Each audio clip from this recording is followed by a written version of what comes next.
अस्सलाम वालेकुम नाजरीन।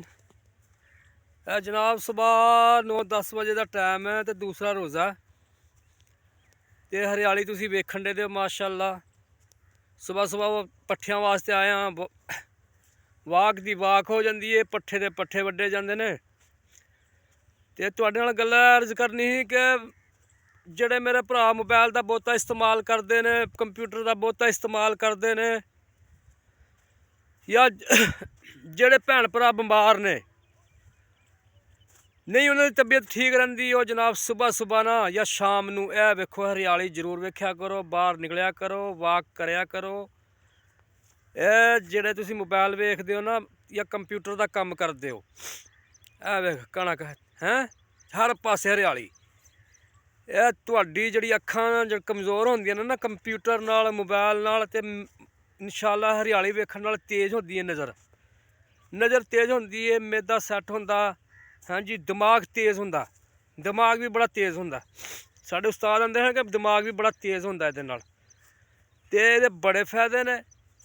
शाम नू टाइम लगे तो शाम नू, नहीं तो सुबह एक टाइम तो जरूर ना बंदे नू ए वेखो हरियाली जड़ी है ना, जड़ी कुदरती चीज़ है यह जरूर वेखनी चाहिए है।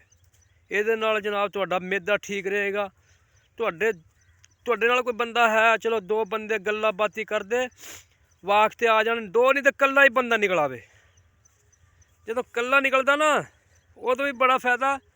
उदों जनाब रब दी याद आंदी है, बंदा अल्लाह अल्लाह करदा, तस्बीह हत्थ च होए ते जिक्र करदा करदा जनाब सैरो तफरी वेखे, नाले रब दे नज़ारे वेखे।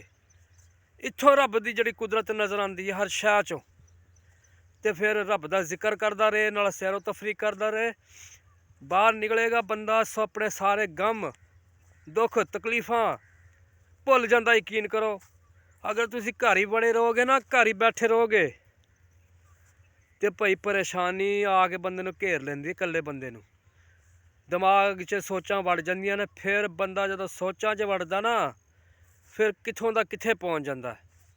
तो बस इहो ही गुजार है कि सुबह सुबह या शाम जदों भी टाइम लगे अपनी अखां नूं ठंडियां करया करो। यह जनाब हरियाली वेखण नाल अखां ठंडियां होंदियां ने, नज़र तेज़ होंदी है, दिमाग तेज़ होंदा, तो जनाब बंदा सेहतमंद रहिंदा, मैदा ठीक होंदा। अल्लाह हाफिज़।